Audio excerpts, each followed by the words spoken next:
I would be very, very surprised if the Iranians don't attack either with their missiles, their militias, or through direct terrorist activities. You guys got what you wanted. You guys got your war. Are you expecting American troops to fight this war and die on your behalf? Or are you going to bring the Israelis back, tell them to put their fatigues on and get ready? I can feel how sad you are. I can feel how difficult it is for you to see Israel teaching the Iranian regime a lesson, and Israel winning on the battlefield. About the Iranian regime getting targeted, because you hate the Jews and you hate Israel. You genocidal prick. We should want regime change. How much we do is a different story. There are a lot of ways to achieve regime change. None of them involve boots on the ground. And you think that it can come and dictate to a country 80 times the answer of why your regime is enriching to military grade, why it Let me ask you, does Israel have nuclear weapons? History books will write about your government the way that Americans read about the Nazis today. Trust me. President Trump kept the whole world guessing over whether the US would strike Iran. And when it comes to what happens next, he still is. This cannot continue. There will be either peace or there will be tragedy for Iran far greater than we have witnessed over the last 8 days. Remember, there are many targets left. Tonight's was the most difficult of them all, by far, and perhaps the most lethal. But if peace does not come quickly, we will go after those other targets with precision, speed, and skill. Well, there are many targets left, the president says, and if Iran doesn't play ball, the United States will attack them too. But the administration took great care yesterday to make clear that the US does not want a long war and that regime change is not the aim. Is the United States now at war with Iran? No, Kristen, we're not at war with Iran. We're at war with Iran's nuclear program. We don't want a regime change. We do not want to protract this or build this out any more than it's already been built out. We want to end their nuclear program, and then we want to talk to the Iranians about a long-term settlement here. This mission was not and has not been about regime change. The president authorized a precision operation to neutralize the threats to our national interests posed by the Iranian nuclear program. The president, though, is not quite so clear. He posted last night, it's not politically correct to use the term regime change, but if the current Iranian regime is unable to make Iran great again, why shouldn't there be a regime change? Well, if the past 10 days show us anything, it's that any claim to understand Donald Trump's strategy based on these breadcrumbs is purely speculative. Only Trump knows his next move, and he likes it that way. The problem for those who are still soul-searching of whether to back him on striking Iran is that so is the damage the attacks have done. We don't yet know if Iran's nuclear facilities have been totally obliterated, as President Trump said. We don't yet know if Iran's massive stockpile of enriched uranium was wiped out in the US attack. Well, my view of the whole crisis is that too many people are basing their view of it on whether they're instinctively anti-Trump, anti-Israel, anti-war. Two things can be true at the same time. You can support a precision strike on Iran's nuclear facilities without supporting another long conflict in the Middle East. You can oppose Western involvement without supporting the Ayatollah. And you can support Israel's position against a nuclear Iran while unequivocally condemning the suffering it's now inflicting on the people of Gaza. Breaking news, the world is complicated. And after the events of the past few days, it's not about to get any simpler.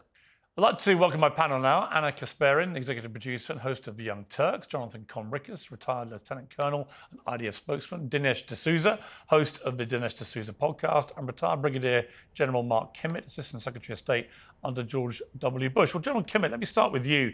From a purely military perspective, how successful do you think, first, the Israeli strike on Iran has been, because it's ongoing, and secondly, the intervention by President Trump with American strikes? I know that there were words being thrown around yesterday like obliterated, so on and so forth. But I believe when General Kane says partially destroyed at Fordow, I think that's really the best way to describe it. We don't have the bomb damage assessment yet.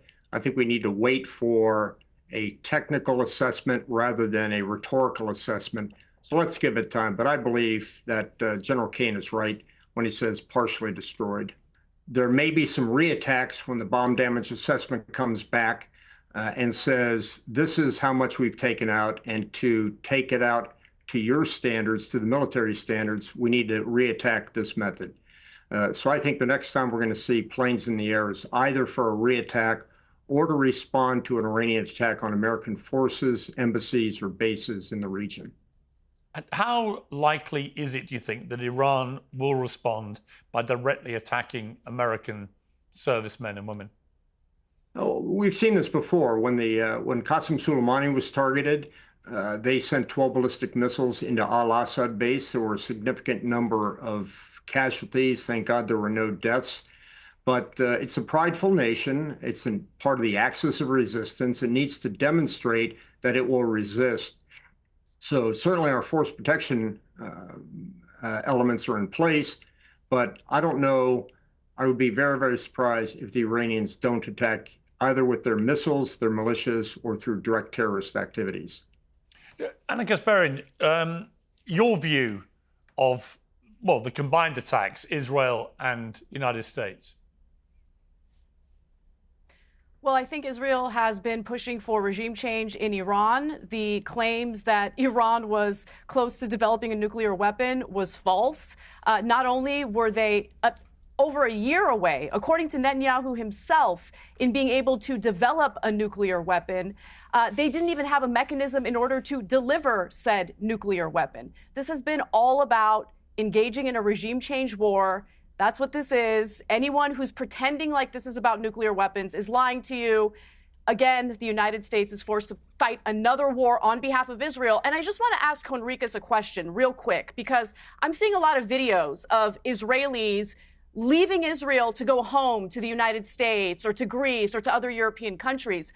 You guys got what you wanted. You guys got your war. Are you expecting American troops to fight this war and die on your behalf? Or are you going to bring the Israelis back, tell them to put their fatigues on and get ready for a ground invasion? Because if they want regime change, they're going to need a ground invasion, and Americans shouldn't be forced to do it. I will let Jonathan Conricus respond. All I would say, in relation to your super confidence that Iran was not planning to weaponize its enriched uranium, what else could they possibly have been planning, given they took the enrichment process, according to the Independent Atomic Energy Authority, they took their enrichment of uranium from the 3.5% required for civilian usage to 60% in the last few years. There is no other reason you would do that if you weren't at the very least wanting people to believe that you were going to be weaponizing your uranium. Otherwise, why do it? Well, I mean, they were not enriching uranium under the Iran nuclear deal, the JCPOA, which unfortunately Trump took the pressure from Netanyahu to pull out of in 2018, which essentially cleared the way for Iran to enrich uranium. Now, yes, they enriched up to 60%. You need 90% in order to have the material necessary to build a nuclear weapon. However, I think what Iran was doing, considering the fact that they're in a region of thugs in Israel who clearly have been announcing that they want regime change in Iran, they wanted a deterrent. I think that's what they were doing. And as this war in Gaza, this genocide in Gaza continues, I think they wanted some form of a deterrent, much like Israel has with their over 90 nuclear weapons that they don't acknowledge, of course. They're not part of the non-proliferation treaty, even though Iran was. Just really interesting comparisons there. Okay, General Kimmitt, I know you have to leave us. Jonathan Conricus, I will come to you in one moment, but I just want to ask the General to respond to that. Is there a naivety by many on the left, you think, about Iran's intentions with this enriched uranium? Because look, I oppose the Iraq war as a newspaper editor in the UK very vociferously.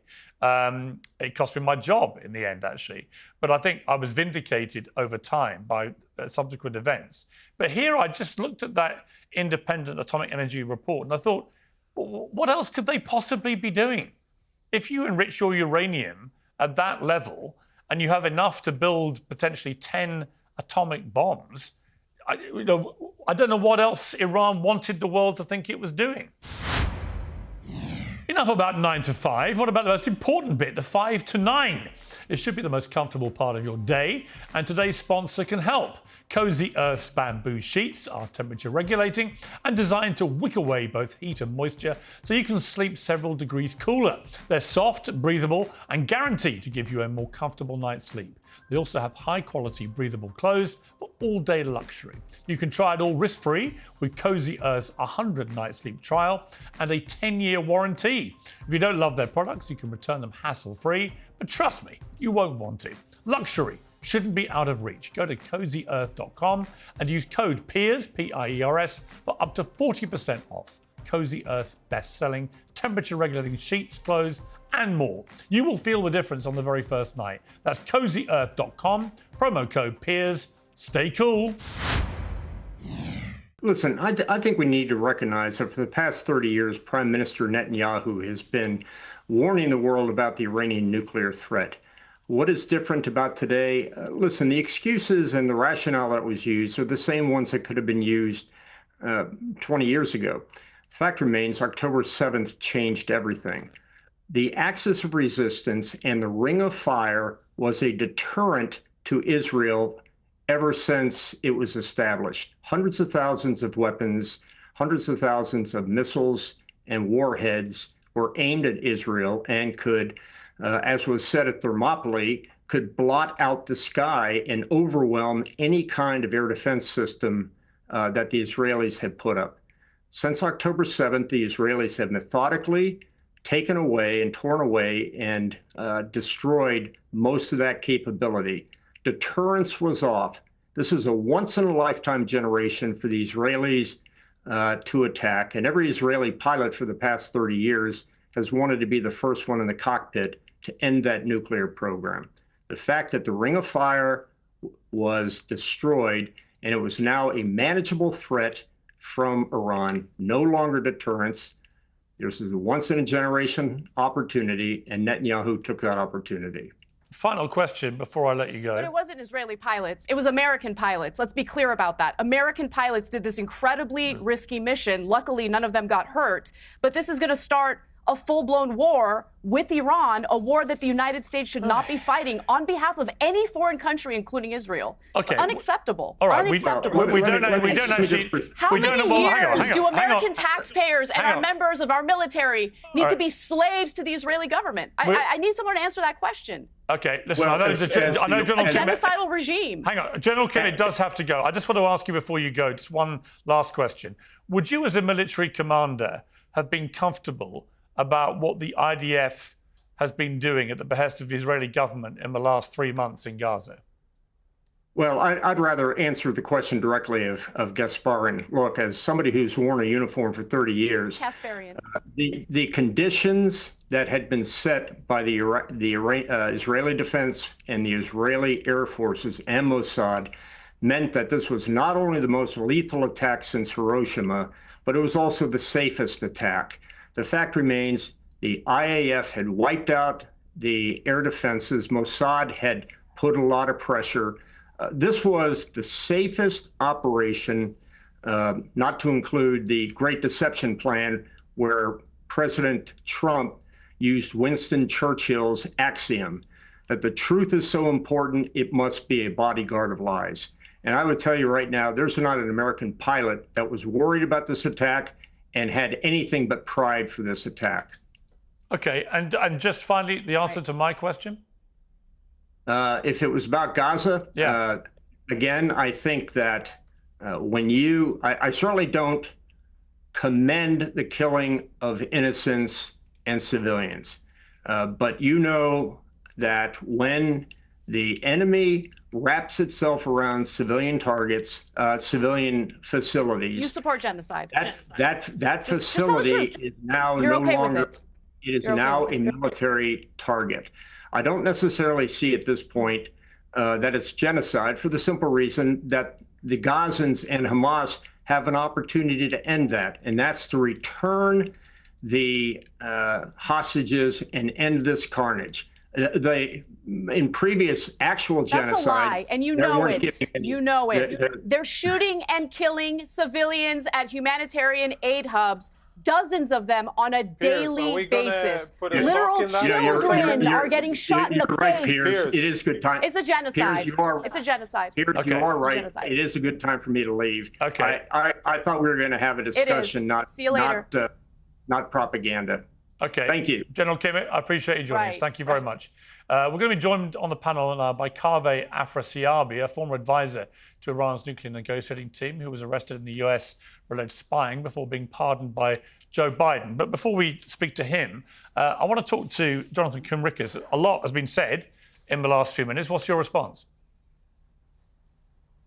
Well, hello, everyone. I can, even though I've never met the person who is constantly interrupting others, I don't think we've ever even communicated on X, but I can feel your frustration. No, don't interrupt me. I can feel your frustration. I can feel how sad you are. I can feel how difficult it is for you to see Israel teaching the Iranian regime a lesson and Israel winning on the battlefield. I can understand that it's frustrating for you. I can understand that you're having a tough time dealing with reality. You have to actually address the substance of my argument. Why are IDF soldiers shooting and killing children at humanitarian aid hubs? You genocidal prick. And frankly, can you answer really, that your question? talking points are tired. The whole world sees you guys for what you are. I'm not here to answer your questions, Mrs. Interrupter. I'm not here to answer your questions.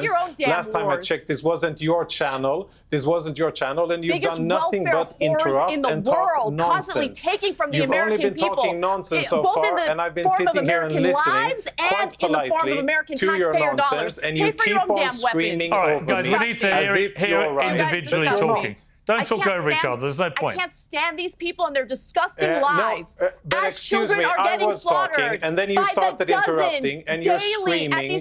You're impolite. I can speak over you're you not even fact-based. Anna, listen, we can't have a debate. Anna, it's not going to work. We can't have a debate if you don't let Jonathan let him.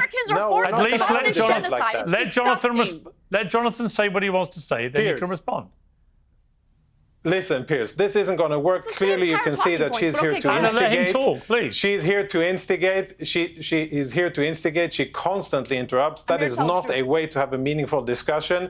And if I'd ask you to kindly, put her in place so that at least I could say 2 or 3 sentences. Put her in place. That's the first thing. Now I can understand the frustration of so many people that are Israel haters, disguising as liberals, disguising as humanitarians. I can see and feel, and I even have compassion for your feelings that you see the great empire that the Iranians built against us. It is being decimated piece by piece, and there is nothing you can do to stop it. And it must be frustrating. It must be frustrating to see Israel defend itself after a Hamas attack on October the 7th. And it must be frustrating to see Israel persisting and winning and defeating our enemies despite the efforts of the likes of you and many others who have teamed up against Israel. And I can understand the frustration, but guess what? It's not going to help. Your opinion isn't true. It is not reality-based. Just like you just said in the beginning that Israelis are fleeing.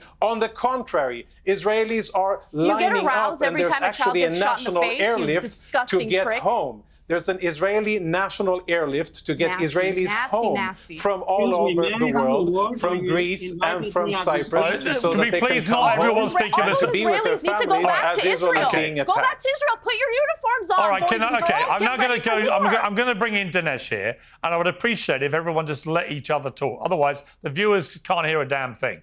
Dinesh, thank you for your patience in waiting so long to speak. First of all, what is your... look, there's a lot of speculation about what Donald Trump may do next. I happen to think that he is instinctively anti-war. I don't think there's any chance he wants to put any boots on the ground here. I think if he can make it one and done with the strikes that he ordered, I think he would be happy with that, as he was with the strikes against Syria, against Soleimani, against Baghdadi. He's a guy who likes to go in, targeted, and out. I don't think he wants any kind of prolonged war. However, once you do something like Trump ordered at the weekend, it can be out of your hands. It really depends how Iran responds. What do you think is going to happen here?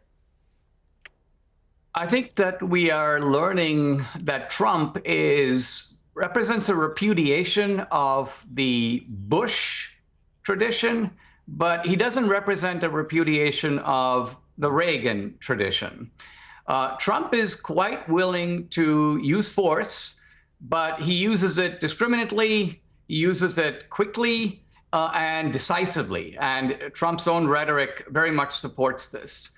I think that a lot of this anxiety is because of the bad lessons that came out of the Iraq war. But Iran is not Iraq, and Trump is not Bush. And the fictional weapons of mass destruction in Iraq are not the same as functioning nuclear facilities enriching uranium in Iran.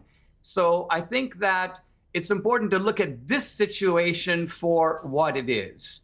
Now, who can argue that the world is not better off when Iran doesn't have nuclear capacity? Whether there's a 50% chance that they were going to get there, a 70% chance, a 90% chance, it would be really good to have a 0% chance that they could get there at all. This is a fanatical militant regime. It is different than places like China and Russia in that it has always had an ideology of global involvement, global destruction, global terrorism, death to America. You don't have to seek for a motive here. They deliver it to you from the Iranian parliament on a pretty daily basis. So the United States has very definite interests here. The interest is not necessarily in regime change, although I, for one, would welcome it. Who can argue that Iran would not be better off than under the mullahs? And I think the big losers here are, in fact, Iran, Hamas, but also the global left. The global left has partnered in a way with these Hamas radicals. And so they are taking a tremendous beating here. All their idiotic campus protests are for naught. So this is why we're getting all this screaming and hysteria from Ana, because she realizes that not only is Iran going down, so is our own ideology. I don't like watching children get slaughtered by a genocidal regime that we're unfortunately funding with our taxpayer dollars and with military weapons. That's what I don't like. Look at Conricus. Look at how flippant he is when it comes to children getting killed. That's the kind of person you are, Conricus. Disgusting. Absolutely disgusting. The international community sees it. Personal and honestly, assaults against me are not going to work. It is a stain on America's reputation. You are not going to have any impact on me. Modern-day Nazis today in their genocide against Palestinians. Okay, Anna, you made your views about Jonathan clear. You disgusting terrorist. All right, can we try and keep things, please, less ad hominem? It's a bit pointless to screaming abuse at him. Let me bring in, if I may... I mean, what do you call a regime that slaughters children willy-nilly? You can have your arguments about it. And by the way, I share a lot of your arguments, but I think abusing another guest on a panel for as long as you've been doing is a bit pointless and self-defeating. I don't think viewers like it. You don't think he deserves a little bit of abuse, considering what he's been in favor of? Sure, and you've given him more than a little bit of abuse. Actually, do not. Let me bring in... Let me bring in our other guest who hasn't said a word. Let me bring in Kaveh Afrasiabi. I mean, the big question I would have for Iran is, why were you enriching uranium to 60% if you had no intention of building nuclear weapons to a weaponized degree? It makes no sense. Mr. Morgan, I'm very unhappy with how you mischaracterized me a minute ago. I was not charged as a spy for Iran. I was an international affairs consultant for Iran's mission for 13 years under UN norms and guidelines. And in the last 24 hours of the first Trump administration, he decided that I'm in violation of US law and brought these phony charges against me. What I was doing was in line with all the other consultants for other country missions, none of whom have registered as a foreign Okay, but everything I said was accurate. So let's get, look, everything I said was accurate. So No, you are not accurate, and you're not putting yourself up in legal you were jeopardy, accused of spying, and you weren't pardoned by Joe Biden. I was not accused of being a spy, and I will bring a major defamation lawsuit on you. Well, fine. Let me ask you two questions. Let me ask you two questions. Let me answer your question. Let me ask you two questions. I will bring a major... Let me ask you, can you stop talking? I have Harvard for 30 years. I am in the Supreme Court against Harvard right now. And I will bring a major lawsuit. I'm sure you will. I look forward to receiving it. Let me ask you two. Let me answer your question. Let me ask you two questions first. Okay. Is it true that you were accused of spying? No, absolutely not. You were? No, I was not. What were you accused of? And I sued successfully the UPI. I said, is it true you were accused of spying? Against me. Is it true you were accused of it? No, absolutely not. I was accused of violating the Foreign Agent Registration Act, FARA, which requires registration, but not for people who work under the UN mandate. Right. But you were arrested. I was arrested for 24 hours. Okay. I denied the charges. I represented myself. Fine. I didn't say you were found guilty. No, you accused me of working as a spy for Iran, which is an outrageous lie. I didn't accuse you of anything. No, you said that I've been charged with being a spy. No, I didn't. I said you were accused of it. Yes, you did. You're a damn liar. I did not say that. The whole world heard you. I did not say that. Say you didn't and when you watch this back, you will regret your outburst because you misheard me. I will bring a major lawsuit on your head. Oh, you know what? Do what you like, mate. I couldn't give a damn. You know, I'm a plaintiff against Harvard. I represented myself Good for you. For 30 years. Do you want to do an interview or not? Jury trial. I'm in the U.S. Supreme Court. Do you want to do an interview about what's happening or not? Or do you want to keep shouting? I will answer your question. I will answer your question. Well, answer it then. First, what the U.S. did was a violation of the IAEA statute prohibiting arms strikes against nuclear facilities, which should have been immediately condemned by the governing board of the IAEA, just as the EU 10 days ago issued But that wasn't my question, was it? IAEA. That wasn't my question. You said you were going to answer my question. You're not answering my question. My question was why did Iran enrich its uranium stocks to 60%? That is my question. I answer you by first of all pointing out that what you said, that IAEA says that there's no other purpose for it, it's a lie. There's no such a thing in IAEA report. The IAEA report of March 2025 says, and I quote, since February 2025, Iran has been facilitating the implementation of a strengthened safeguard at its facilities. Now, is that the profile of a nuclear profiler? And then came another report which said that Iran was obfuscating and not allowing access to international supervisors. Let me answer. Let's not forget the last damning report of the Board of Governors of the Atomic part of the non-proliferation treaty. How about you shut up?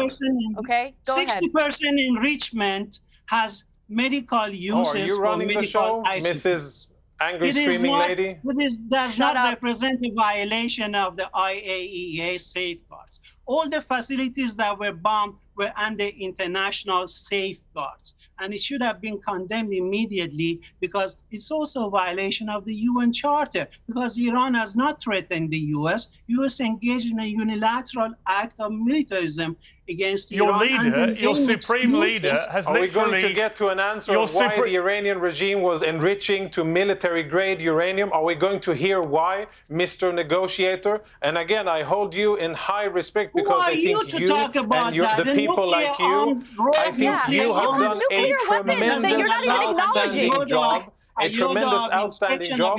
For 25 years, you have facilitated for the Iranian regime to develop nuclear weapons, and it is through the skill and rhetoric of people like you that this has gone on for so long. But can we get to the answer of why the Iranian regime is enriching? And you think that it can come and dictate to a country? Can we get to an answer of why your regime is enriching to military grade? Why it builds a heavily hardened facility underground, 80 meters underground. You don't do that if your intentions are peaceful, Mr. Negotiator.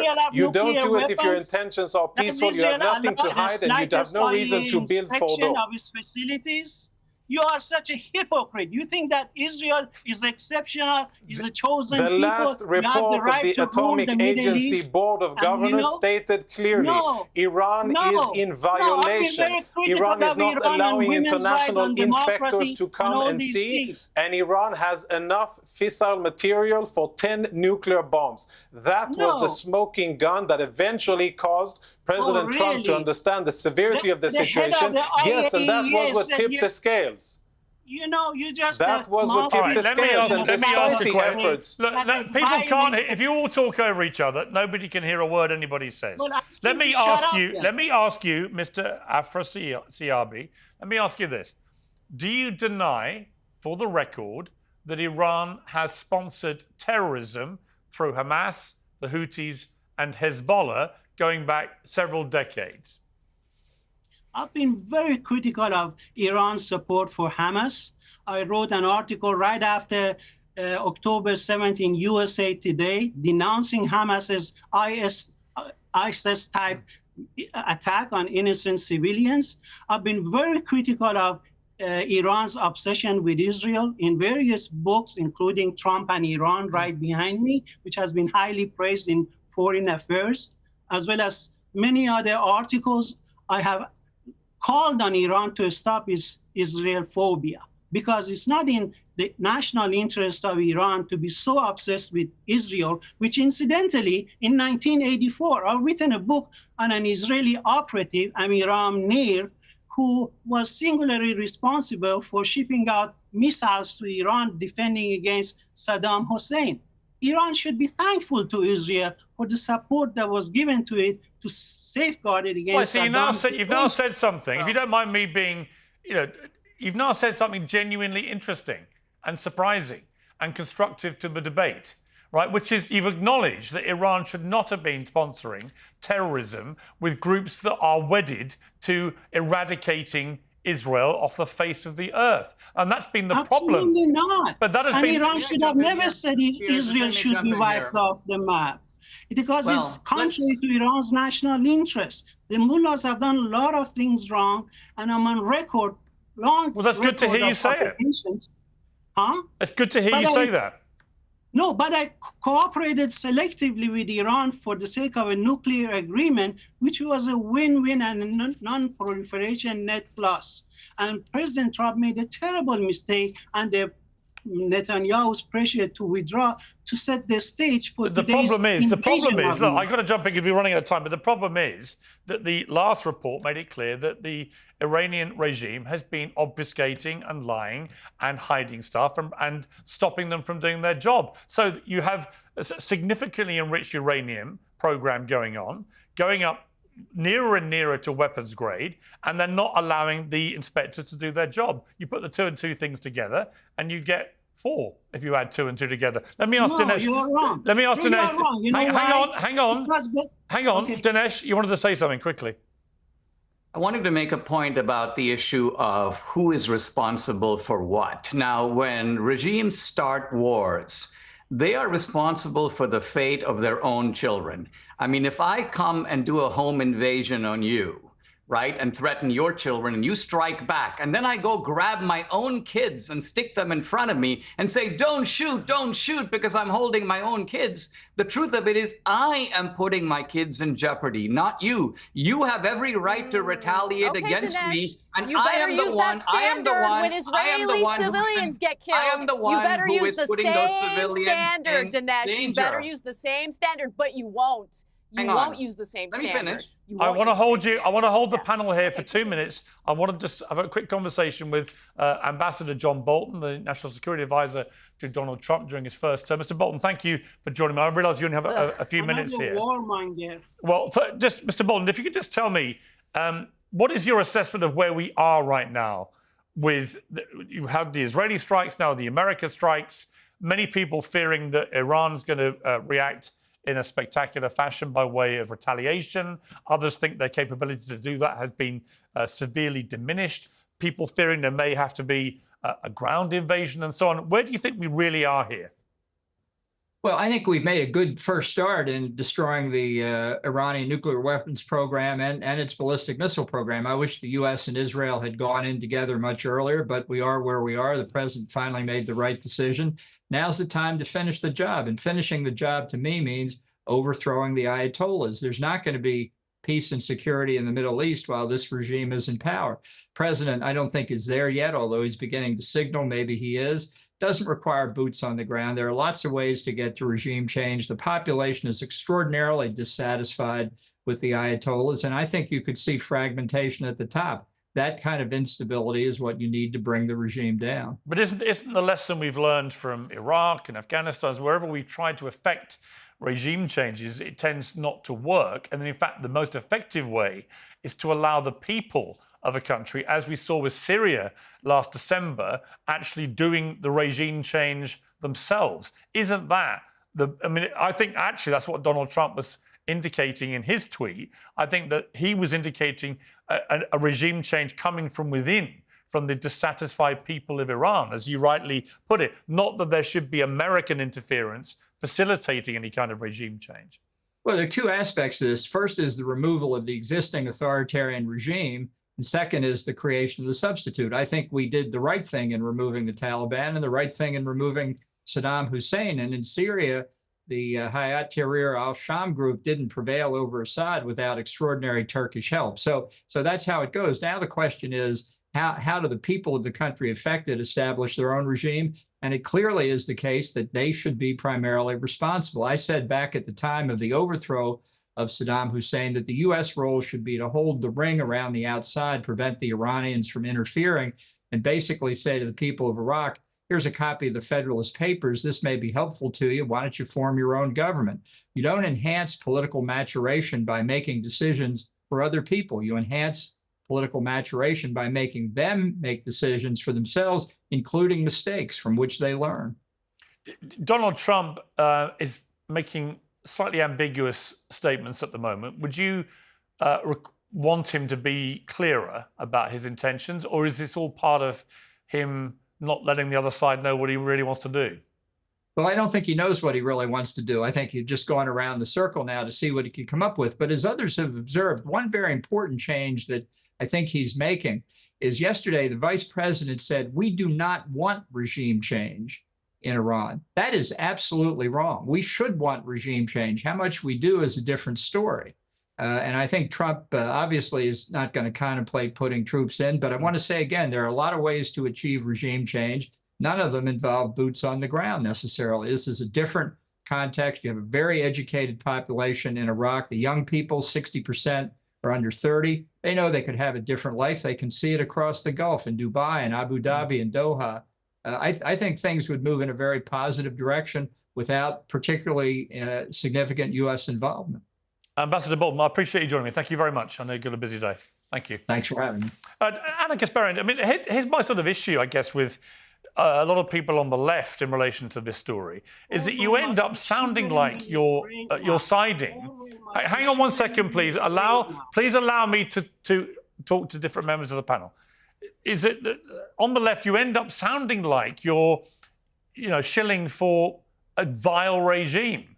The Iranian regime oppresses women. Well, hang on. Let me hang on. Is it they oppress women? I know what you're going to say. I know. I hate the regime in Iran. Right. I hate the regime. So why wouldn't you want it changing? I hate the mullahs. There are Armenians living in Iran right now who hate the mullahs. Okay, but regime change should not be spurred by the United States and Israel, which wants to install a puppet government on their behalf. And by the way, the Iranians know that. They know that. Polling indicates the vast majority of them want regime change. They don't want it to be done by Israel. You have to be clear about that, because I think there's an intentional misframing or false framing of what's happening in Iran right now and what the population actually wants. Now, with that out of the way, my issue, Piers, is that the United States has been expending its resources and has been essentially sending its soldiers to die in wars on behalf of Israel, a country that goaded us into invading Iraq on a false pretense of weapons of mass destruction. 4,000 of our soldiers died in Iraq. You didn't send a single IDF soldier. Not one IDF soldier was sent to Iraq. Our soldiers died on your behalf, Conricus, on your country's behalf. Not at all. And I'm sick of it. I'm sick of it. You guys are committing a genocide right now, yet you're a nuclear power that's not in the non-proliferation agreement. Why? Why is that? How come you guys get to play by completely different rules? You're genocidal. You're disgusting. The world sees you guys for what you are. Let him you are answer. the people of Israel. Let him hate answer. the government of Israel. Let him You're answer. a genocidal government. You guys make me sick. You make me sick. So deep. You make me sick. Let him The answer. entire international community looks at your government Let him and answer. gets sick even thinking about it. We know that he makes you sick, but let him answer. For God's sake, we're trying to have a conversation here. The history and I'm trying books to will write answer about what you're your saying, government but you're the not way even that Americans read about the acknowledging me Nazis as today. a Trust person. me. Instead of just Modern-day screaming Nazis. at me and looking like a Modern-day lunatic Nazis. who just keeps on screaming at Right. other people, could you for a I second speak on allow behalf me of to all say those two children who are now sentences? orphaned. No, all you those don't children speak who on were behalf of born anybody in but Gaza, yourself. in an You weren't open-air elected. prison, You don't and had to represent die in anybody. Gaza You're a because of talk your show host and you disgusting, don't represent belligerent military. anybody. You've Yeah. never stood for anything. You've Genocidal. never fought for anything. You're a talk show Genocidal. host and you don't represent anybody. international And the community fact that sees you you for think what that you it's are. effective to accuse me of all kinds of nonsense and you think that that will rattle me, I'm sorry No, to disappoint you. everyone knows. Many and better know people too. before you have tried and they have all Right. failed. But let me tell you something. Your hatred Let me is say it so in a way showing. that you'll understand. Your The hatred of international community Israel looks is at people like blinding you, and they say You're not able to terrorists, okay? distinguish That's what they between see. different Terrorists. situations, You're a and you terrorist. find yourself supporting a genocidal Endless regime numbers just of out of children your burning slaughtered hatred at the towards hands of the Israel. IDF and the I Israeli think that government. is so Can I ask you a compelling for question? people to see try to- I how hate you the government of behave. Israel. Okay, Let don't me all just start say- talking, I do. otherwise I'm going Despise to the literally government give of up. Israel. All right, let me Despise just it. look. Let me And go. I feel bad for the people of Let Israel who are me now under go threat back, if because I of the may, to belligerence of your Kaveh. government Let me ask and Kaveh military. this question. Kaveh, in an ideal Piers. world, Kaveh, do you think it's right, as John Bolton said, that the young Piers, this population... isn't fair. She's been screaming over me the entire conversation. I've said one sentence, and Yeah. I've been sitting here for 45 minutes. I agree. I would really like to say one sentence without Keep her crying about screaming it. like some Okay. crazy person, Well, then I think- totally. Let's see if she'll let totally you. consumed by her You guys hatred. are such victims. Right. So I would like to say Yeah. one thing. The and young- please, the young woman could you, speaking you know, over me. contain Yeah. yourself Go for, ahead, for, Tim, for please. 20 seconds? Could you contain yourself for 20 seconds, please? ahead. Like you've been screaming and ranting all over this debate, and it's not meaningful. People don't hear I what you can't- I say. have They a don't hear visceral me. reaction to Nobody people makes like sense you. of it. Sorry. So please let him talk. do me a favor. Do me a favor and allow me at least to say two sentences. The Iranian regime now is struggling like any dictatorship with a new and dynamic situation. They're not used to not being in the driving seat. They're not used to not dictating in events. And for the first time in 25 years, Israel is taking the initiative. And Israel has now peeled back the layers of the ring of fire around Israel. And Israel is, yes, and I can say this not officially as a spokesperson, but this is what I understand. Israel definitely is trying to bring about regime change in Iran. Why? Because it would be better for the entire region, for the Iranian people, and definitely for Israel. But It many would people, open the but path many to people. prosperity. All right, but Jonathan, many people Why- also. why Hang answer on, that, hang please? on. Many people, Jonathan, also think there Greater should be. Israel Hang Project, on! look into it. That's For what this is goodness about. sake. Many people, Jonathan, also think there should be regime change in Israel because of what it's been doing in Gaza. So, there's a lot of talk Well, of that's regime called change elections, generally. Piers. Yeah, well, okay, but Yeah, but that's called elections. Sure. And I have many friends. I have friends and family who feel the same way, and I have others who feel differently. And luckily for Israel, luckily for us who live here, and luckily for the 2 million Arabs who live in Israel, Israel is a democracy, and we get to vote, and we get to vote what we like. Currently, we have a government who I think is definitely should be criticized for many things and how it has managed those situations since October 7. But I think the government and the Prime Minister has done a very brave and That's good a thing for the long future rant. of the region Okay. in attacking Iran. okay, let me give the final word to our Iranian guest. Over to you, Kaveh, for your final word here. Well, Mr. Morgan, it is abundantly clear that two nuclear-armed states are ganging up on another state, the regional rival, using a lame excuse of proliferation in order to cause regime change, partly because Iran is part of a new multipolar world, a member of the Shanghai Cooperation Organization, part of the BRICS nation, and the United States has been seeking a rollback of the historic Iranian Revolution for 46 years, and now are seizing on this opportunity in a very systematic fashion, using their mouthpieces, such as your guests here, in order to provide the stage setting for this rollback strategy. And all these spinners like the warmonger, who Mr. Trump himself labeled as a warmonger, who didn't like a war that, didn't start in the world, is not cheering Mr. Trump because Mr. Trump is exercising, implementing his script for regime change in Iran. This is a travesty of international law, a violation of the UN Charter. Most of the world leaders have condemned it.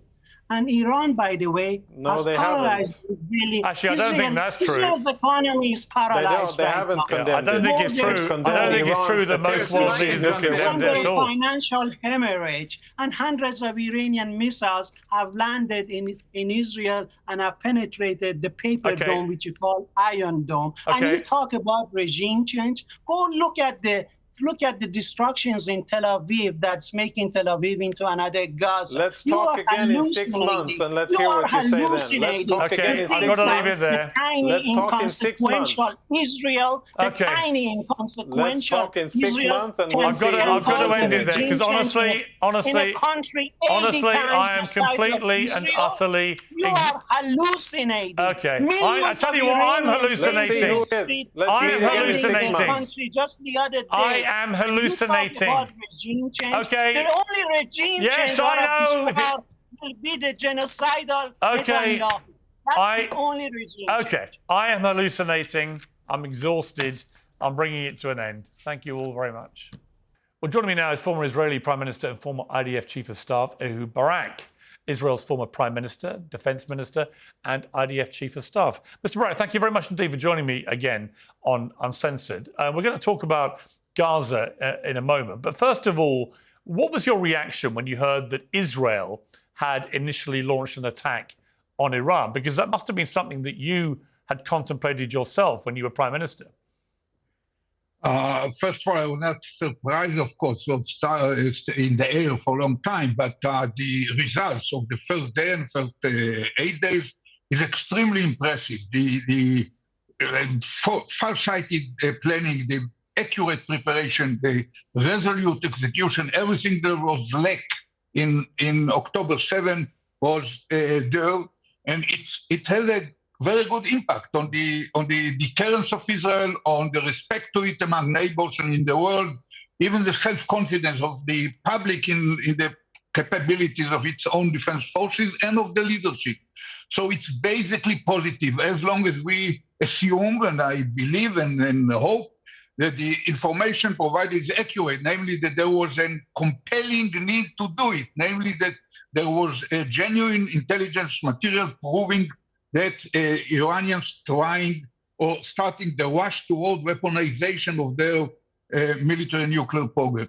I think that for the last 48 hours made the world and the region in even better situations. Since America intervened in a concrete and focused target. I think that is an important signal even to Putin in the Kremlin regarding to whatever, Moldova or the Latvia said, and even Xi in Beijing about the Senkaku Island or Taiwan.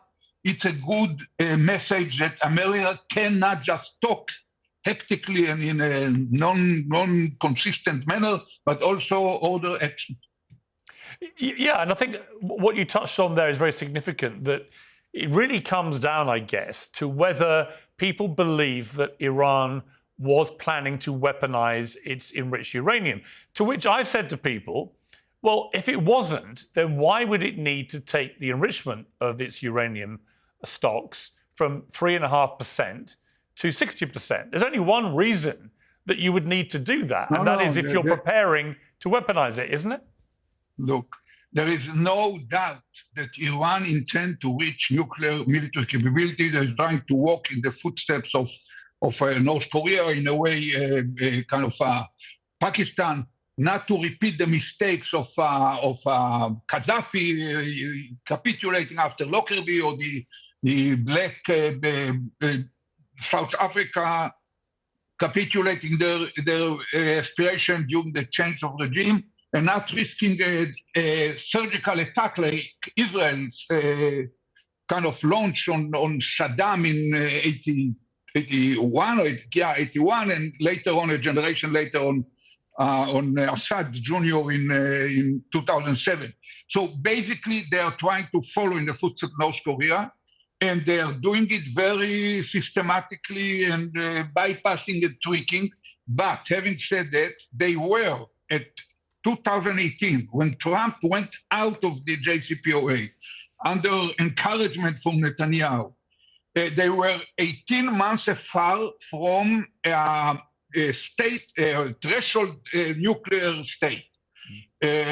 As a result of American withdrawing from the agreement, they are now 18 days or probably minus 18 days. They are basically there. And there is a major problem here. We are now under the exercise of the obliteration of Fordo and Natanz. That's not accurate. If you talk tomorrow to professionals, they will tell you that neither Israel cannot delay their coming into nuclear weapon or nuclear demonstration somewhere in the desert of their capacity to have a nuclear reaction. We cannot delay them by more than several weeks. And the Americans cannot delay them by more than several months because they have the material, they have the know-how, they have the scientists in spite of elimination of 14 of them. Iran is scientific power. I follow physics for my personal background. And the amount of publication in physics, including nuclear physics, by Iranian scientists is amazing, much bigger than the Israeli. I hope not more than the UK contributes. So I don't think that they have any physical obstacle. I hope that Fordo was destroyed more than we can see from the satellite. For sure, Natanz suffered a major damage, but that's not the case. You can enrich the 450 kilograms of enriched uranium to 60%, to do it to 90 plus, which is a weapon grade, within 2 weeks, having several hundred centrifuges, advanced centrifuges in some garage or in some deserted mine somewhere in Iran. We should not pretend to know everything about Iranians. They are too sophisticated for this. I accurately, vividly remember the running after the North Korean or the Pakistani, or even those who remember running after Israel in the 60s by the Kennedy administration. In retrospect, you always find that the country who was determined to reach nuclear capability found itself always ahead of the best estimates of foreign intelligence system. So we have to be careful. I see 4 scenarios now. One, Trump joined hands with Israel with the denied objective of toppling the regime. It's probably a good wish for Israelis, but I don't believe that is there. I think that Trump is for the one shot and hopefully not being re-attacked by Iran and responded in Qatar or in Bahrain. There are huge American bases there. The second possibility is that a weakened and in a way more vulnerable, somewhat even humiliated, which is not helpful in this situation, Iran will come to the negotiation table and hopefully an agreement which is somewhat better in certain aspects from the JCPOA might be achieved. Once again, we have to remember that in the previous one, they were held 18 months from being a threshold. Now, in order to do this, you have to do them to agree to probably take all these enriched uranium to Russia under commitment that they will not give them back unless certain terms had been achieved or conditions came to materialize. So that's the other problem. It's a good possibility for both Israel and the region. The third one is that we will end up in attrition war between Israel and Iran. Our Air Force against their missiles. Americans might help us with munitions for the jets and probably some help in defense with their anti-missiles. The risk is that our interceptors, and including the Americans, will dilute before the Iranian missiles. They still have 2,000. There is shortage of launchers because we hit the launcher back. Bearing in mind the new axis starting from Russia, Iran, North Korea, China, you might think carefully. Iran sent thousands of missiles, short range, for Russia in order to be used against Kiev. But it's not inconceivable that Iran will draw missiles from North Korea, probably with launchers, probably with some crews. They sent soldiers to Lugansk and Donetsk. so they can send launchers to Tehran, or from Pakistan, or even from China. So it's a very bad option for Israel. I hope also for, I think also for Iran, but I cannot be sure. The last and the worst possibility is that the Iranian conclusion will be that the only reason that the Israeli Air Force is flying over Tehran so freely is that they did not make the decision to turn into nuclear, throw the handcuffing of the NPT and turn nuclear several years ago. And they might reach the conclusion or the argument that they were attacked by Israel, which is, according to foreign sources, a nuclear power, backed by a well-known nuclear superpower, and they have no choice but to turn power themselves. Under this scenario, we might find themselves trying forcefully and justifiably to delay the Iranian coming to nuclear capability. We might end up under certain circumstances advancing or accelerating it. That's a fascinating summary of all the potential outcomes. I really appreciate the detail you showed there. Just before we finish, I want to ask you about... Yes, I was afraid that I won't understand your question, so I tried to answer in advance. No, I thought you painted... Speak English slower. Yeah, I will. You painted a very good picture of all the potential outcomes, and I appreciate that. I just want to, before we finish, ask you about Gaza. It seems to me that Israel has been very strategic and precise and targeted in the way that it went after Hezbollah. It's been very strategic and precise and targeted in the way it's attacked Iran so far. And yet in Gaza, it's been completely different. It's been a strategy of complete destruction, huge civilian death, a blockade, which many viewed as criminal starvation, consistent bombardment, and now people like the finance minister Smotrich brazenly talking openly about cleansing Gaza of all Palestinians, which many would see as illegal ethnic cleansing. Do you believe that Israel's government is now perpetrating war crimes in Gaza?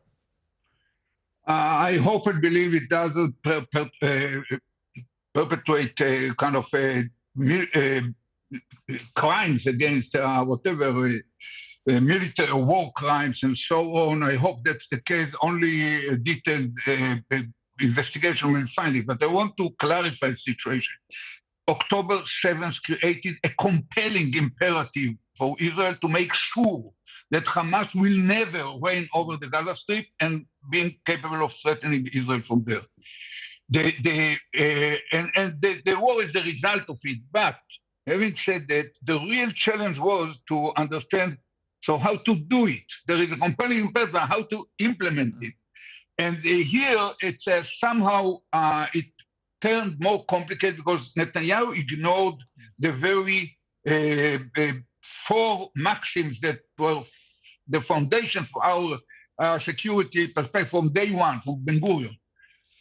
If we have to have a war, have it very short on the enemy's territory, to very aggressive, and in order to end it as close as possible to beginning when the international legitimacy is still with us, always do it with a superpower on your side and never lose grip of the moral high ground. We are not a superpower. We are a tiny country, isolated, a tough neighborhood. It's not the Scandinavia. We would probably had to prefer to be born in Scandinavia, but we are there. That's our homeland. So we have to be attended to all these elements. Netanyahu in Gaza seemed to forget all these elements and ignore the basic reality that the only way to defeat Hamas and reach this operation is by replacing Hamas by another legitimate power, legitimate in the eyes of international law, international community, the neighboring peaceful or Abraham Accord countries, and even the Palestinians themselves. So it cannot be a Swedish or British entity. It should be Palestinian entity. So the plan was on the table from day one. The President Biden even wrote it in an article to Washington Post where he felt that he is failing to convince Netanyahu.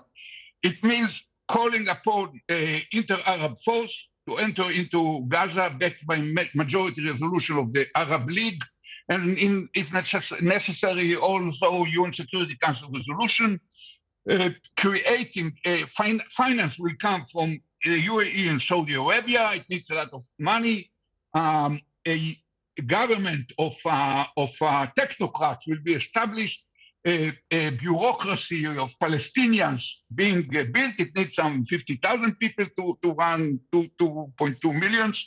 And gradually a new security force will be built with the training of the inter-Arab force, which be Egyptian, Jordanians, Emiratis, and under American supervision. The only two conditions that Israel should put, number one, not a single individual who was a part of the armed branch of Hamas, not just the fighter or the launchers of rockets, the guy in the lab or the spokesman, not a single individual who was part of it or part of the massacre of October 7th can be a member of any organs of this new entity. Number two, the Israeli military will pull out at first to the perimeter, about half a mile, let's say, all along the strip, and will not pull fully to the border before pre-agreed set of milestones toward the secure and stable situation had been achieved.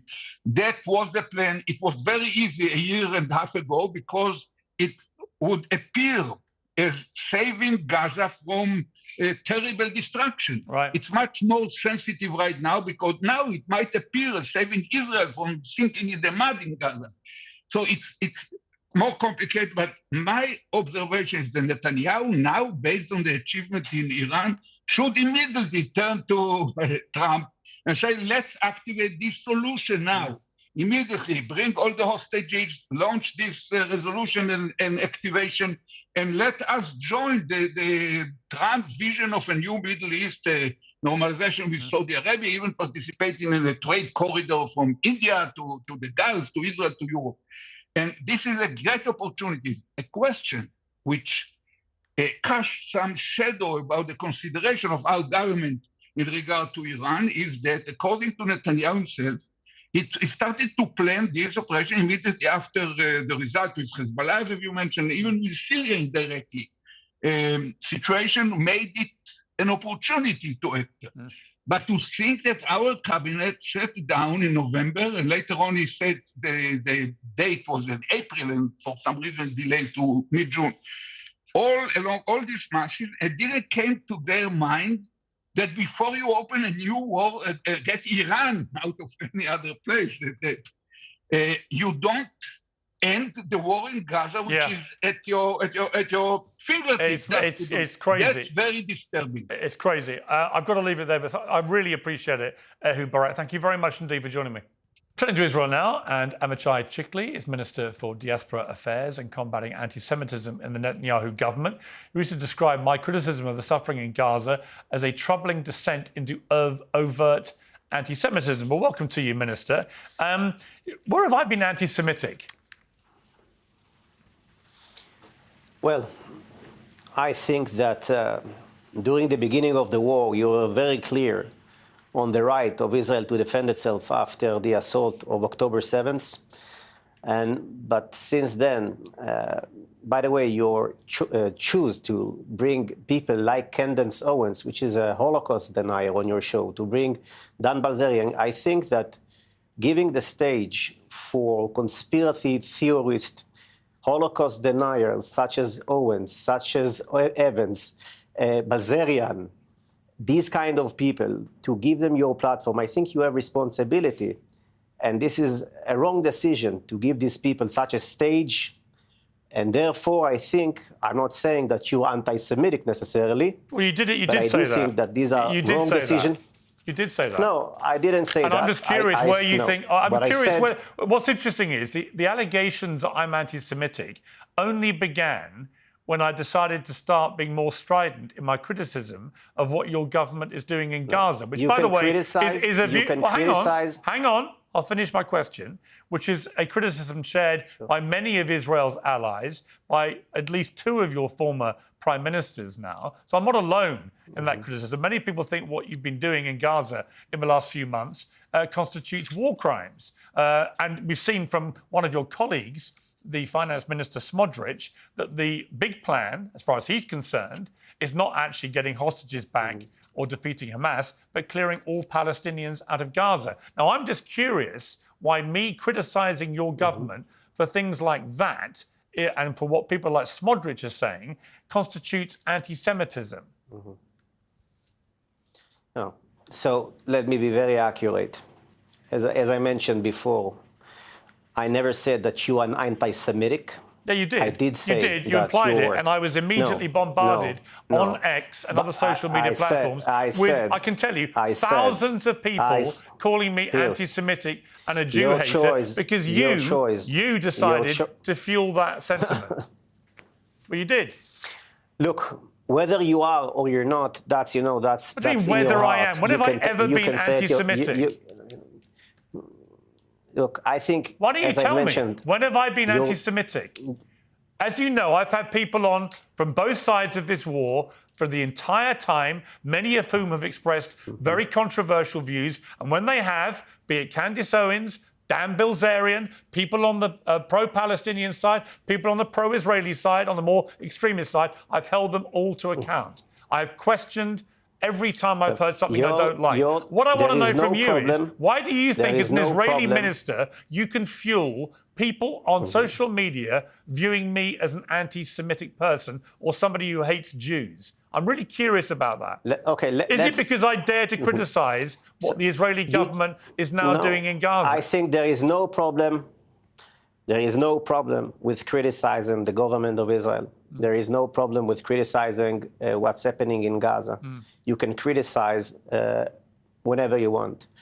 But the fact is that your platform became recently the main platform for Holocaust deniers. Absolute the main nonsense. Platform Absolute, categorical, weapons-grade nonsense. Dan Bilzerian is a Holocaust That just means you've deniers. never watched it. Candace Owens, this week, she said that Mengele never made these experiments, these horrific experiments in Auschwitz, spreading conspiracy theories. So I think you have responsibility, and you can be much more, much more fair, and to bring so you don't much think more I've been fair to Israel to discuss these issues. So in the last 18 months, you don't think I've... Just to be clear, you don't think I've been fair to Israel since this war started? Look, I said at the beginning, I thought you were fair. Regarding Iran, I thought you were fair. Regarding, let's take an example. Your tweet about the hospitals, okay? That you shared the Fox News man who said that we need to protect hospitals in Gaza and in Israel after a ballistic missile from Iran one of the best reporters landed at the heart of an hospitals. Yeah, okay. So I'm saying you never mentioned that these hospitals in Gaza, and let me give you some examples. Shifa hospitals were the main headquarters of Hamas. How many of the hospitals that you've destroyed were Hamas run? How many? Give me a number.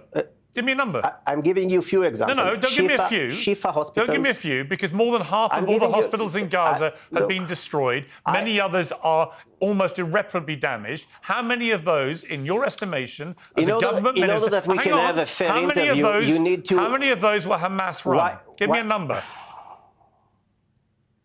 I'm giving you a number, and I'm giving you a few examples. Shifa Hospital, which is the main hospital, by the way, is still functioning, despite the fact that it was a terror base. And when we raided the hospitals, 200 terrorists were arrested in Shifa Hospital. In Kamel Adwan hospitals in Jabalia, 240 terrorists were arrested in the hospitals. So they're all terrorist camps? In the European hospital... So just to be clear, are they all terrorist camps? Most of the hospitals in northern Gaza. So all the hospitals in Gaza are terror camps. So where do people go to get treated? By Hamas. If they're all terror camps, where do they get treated? Were used by Hamas. Israel didn't try to destroy the hospitals. On the contrary, she sent troops, infantry, to raid these hospitals. So how did half of the hospitals get destroyed? Cases, during the clashes with the terrorists, obviously, and also with the European hospitals, we needed to close the entrance to the bunker of Muhammad Sinawar, the head of Hamas, why should I, who was hiding beneath the hospital. How can I believe and the you? fact is, well, hang on, Minister. Okay, listen, you're doing what many of the ministers have been doing in recent months. You basically cast doubt over everything which reflects negatively on the Israeli government war strategy, to which I say there is one very simple way that you can get independent verification of all the things you're saying, that all the hospitals were Hamas terror camps, that every story you read of is IDF making mistakes, killing people when they shouldn't have done, and the rest of it. All of that, apparently, these are all just terrible mistakes, right? Why don't you let the international journalists from the outside come in and do their jobs? Then they can verify everything you're saying. There's a reason that the Israeli government continues to refuse to let journalists into Gaza. It's not for their safety. You don't care about the safety of journalists because nearly 200 Palestinian journalists have been killed. I know what you're going to say. They're all Hamas. OK, that's fine. Another of the claims that can't be verified because you won't let independent journalists into verify. Unfortunately, Piers, many of these journalists were Hamas activists, who some of them also proudly. How many? Many of them, dozens. How many? Dozens of them. So out of the nearly 200, how many were Hamas? Dozens were part. Well, how many were Dozens Hamas? of them. Dozens of them were part of Hamas. Okay. Many of them were Hamas. Right. Many of them were so you Hamas. see what you're doing Some again. of them you see what you're doing again, right? Abdallah El-Jamal, You're implying Ismail they're all El-Good. Hamas. These people came. All the hospitals are Hamas. All the journalists are Hamas. Everything's Hamas. Every death that happens is Hamas's fault. Every child that's starved is Hamas's fault. It's very Everyone who is shot in the queues for food that we've seen in the last few weeks, which is shocking to observe. Every one of those is Hamas's fault. Everything is Hamas's fault. The IDF does nothing wrong. The Israeli government does nothing wrong. And there's a reason you can say all this. There's a reason you can sit back and say all this. You don't let journalists in to do their jobs to verify what you're saying. That's wrong. So you can say what the hell you like, and we all just have to accept it. You see the problem? Is that a conversation, or are you just giving a speech? No, it's a statement. Let the journalists in to do their job. The longer you don't, the more I don't believe you. 135 journalists went into Gaza from 80 different press organizations. Yeah, so they're it's all not attached with the IDF, right? They're embedded with the IDF. Yeah?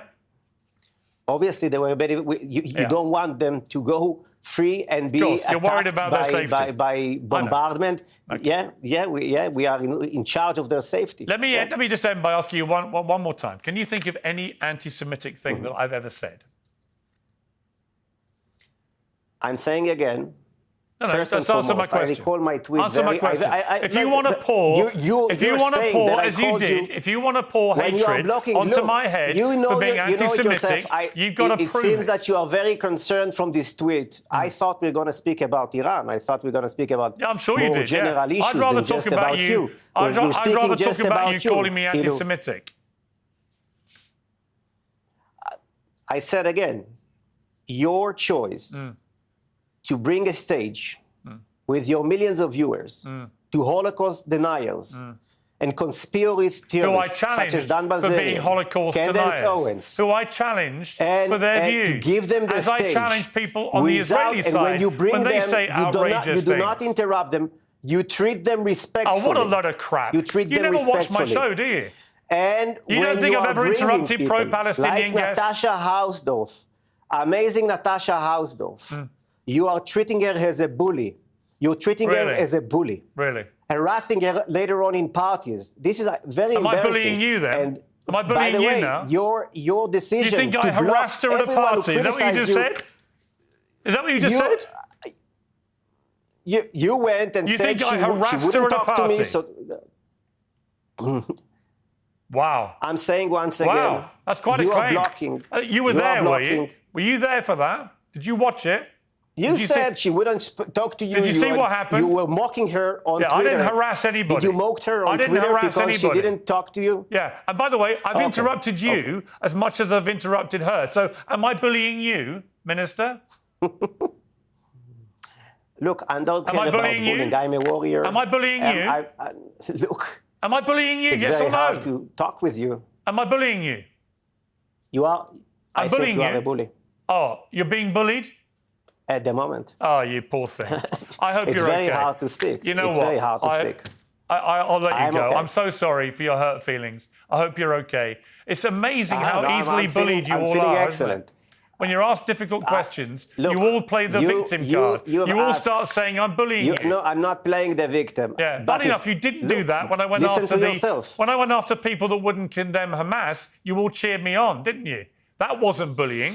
When I was interrupting them Piers, and going after them, that you thought was great interrogating journalism. But the moment I come after you guys and criticise you for indefensible actions you're now doing in Gaza, suddenly I'm a bully.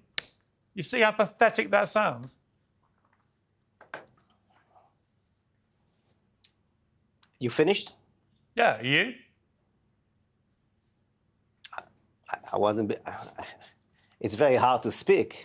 Yeah, you know what makes me laugh? I thought. You inspire thousands of people. Can I say something? You inspire thousands of people on social media to call me a Jew-hating anti-Semite. Can I say something? And you have the brass neck to say I'm bullying you. Honestly, grow a pair. It's pathetic.